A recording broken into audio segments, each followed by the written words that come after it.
dans sa résidence, Ok. vers 1h du matin, Mhm. j'ai vu des jeunes gens qui sont venus.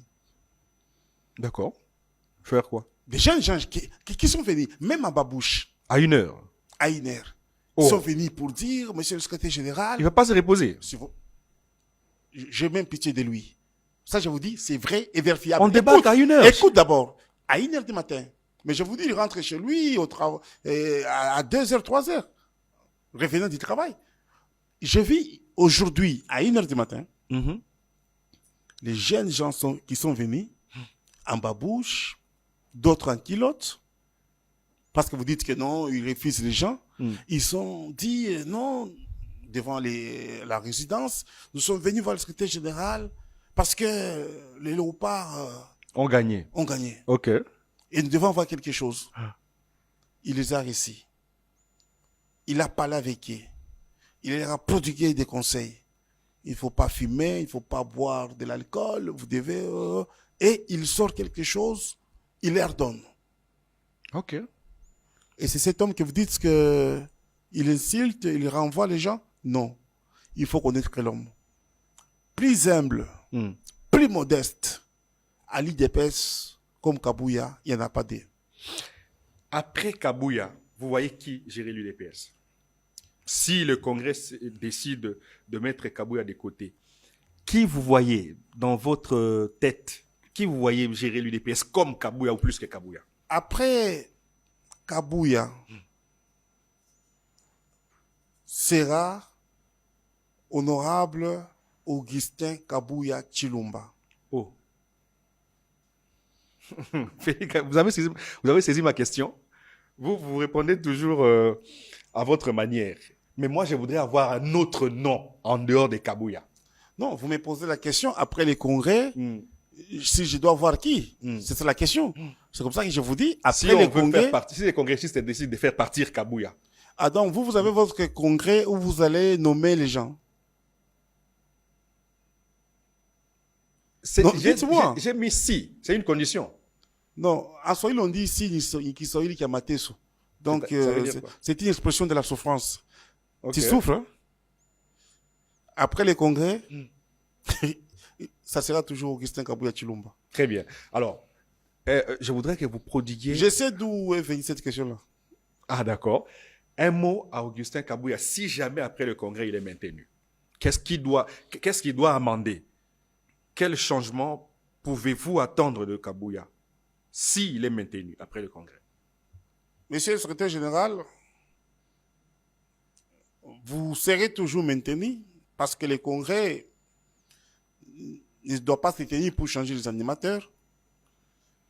Ce que je vais vous demander, c'est de vous reposer un petit peu, avoir aussi le temps de repos et de sommeil. Vous travaillez beaucoup pour les comptes de l'IDPS. Vous ne dormez pas. Ayez aussi le temps de vous reposer. 1h, 2h, 3h, parce que nous avons besoin de vous. Deuxième chose, votre bon cœur, votre bonté.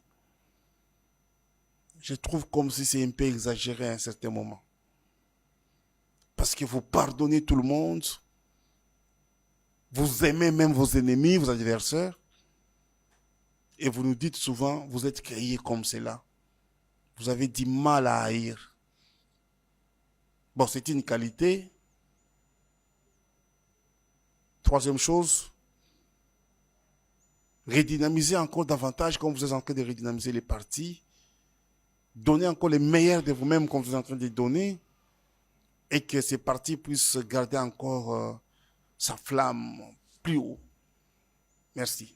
Quelqu'un me pose la question, quel est par exemple 2 défauts d'Augustin Kabouya pour Félix Kayembe? Les défauts, 2. Des défauts d'Augustin Kabouya. Oui.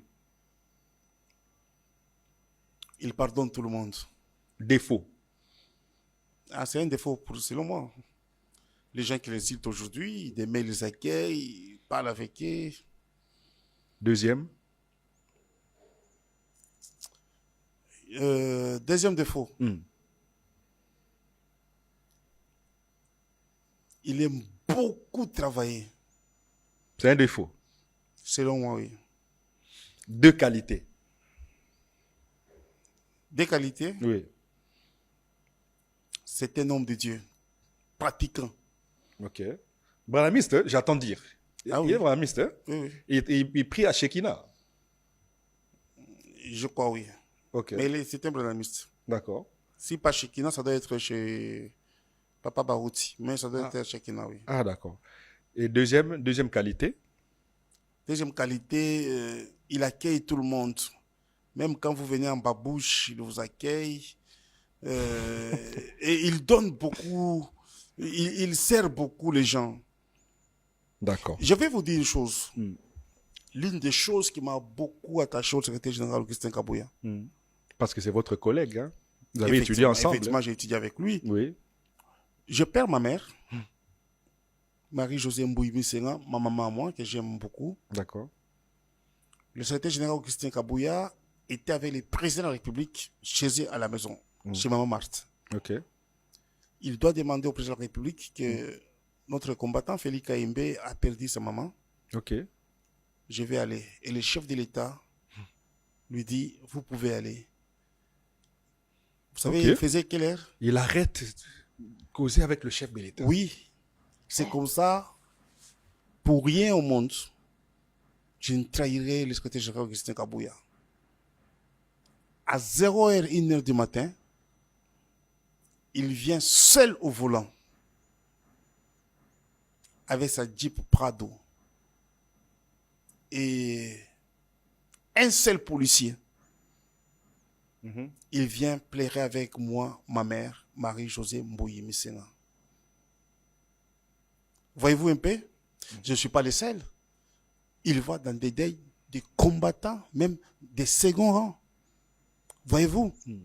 Et moi, pour ça, je ne suis pas prêt à trahir Augustin Kabouya. Très bien. D'avoir partagé la douleur de ma mère, lors du décès de ma mère, d'avoir pleuré avec moi, je ne suis pas prêt à les trahir. Très bien.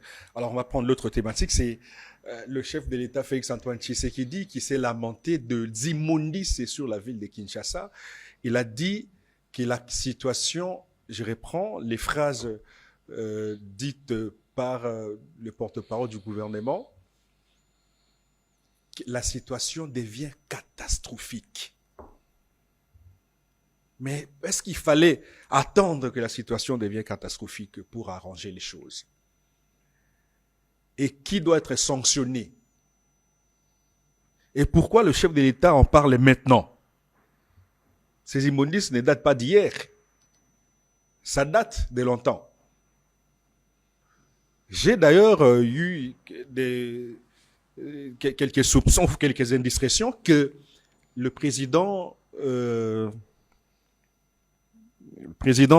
d'un pays qui était avec le chef de l'État dans la même Jeep, il faisait la route, mais le chef de l'État parlait, Félix-Antoine Tshisekedi parlait, mais lui, ses yeux étaient à l'extérieur.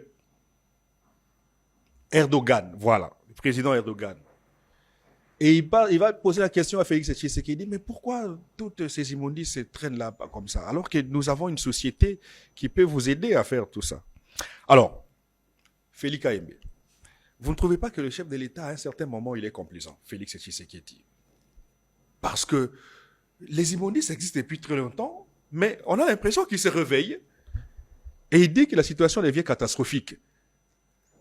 Mais, comme dans ses habitudes, il parle, mais il n'agit pas. Cette fois-ci, nous pouvons nous attendre à ce qu'il agisse et il sanctionne. Non, non, écoutez, mon cher ami, vous parlez d'un chef de l'État. Oui. Vous parlez du président de la République. Tout à fait. Vous ne pouvez pas dire que, comme dans ses habitudes, il n'agit pas. Il a parlé de la gratuité de l'enseignement de base. Aujourd'hui, nos enfants étudient gratuitement. Il a parlé de l'augmentation des budgets. Aujourd'hui, le budget a augmenté. Il a parlé de la mécanisation des nouvelles unités. Aujourd'hui, les nouvelles unités dans la fonction publique sont mécanisées. Il a parlé de l'augmentation des salaires, tant soit peu, pour les militaires, pour les policiers, pour les fonctionnaires. Ça a été fait. Il a parlé des conditions de vie des étudiants. Aujourd'hui, vous voyez des universités qui sont construites par-ci, par-là. Et donc, dire que Il parle, il ne réalise pas. Je pense que ce n'est pas être correct. D'accord. Moi, je pense que ce que le chef de l'État a dit, c'est très important. Mieux vaudrait avoir un chef qui parle sans froid aux yeux qu'un chef qui ne parle pas. Qui ne sanctionne Vous savez,